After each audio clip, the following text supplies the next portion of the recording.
Hey guys, real quick, I just want to talk about these parkways. They're really popular to water these really narrow parkways.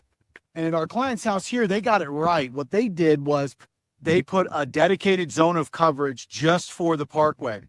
The reason that's important is the parkway is between two areas of thermal mass. You've got the whole street, thermal mass of heat. You've got this sidewalk, and this little narrow strip of grass is like a towel on a clothesline. It just wants to dry out.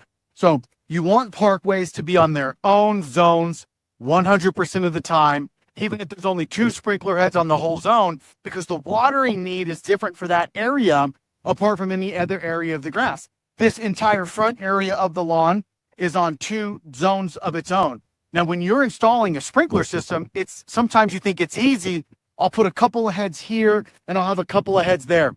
That's a big no-no. Don't do it. You want the parkways on their own zone. You don't want them running with the entire front yard, because even though they're only divided by 4 feet, the watering need is substantially different.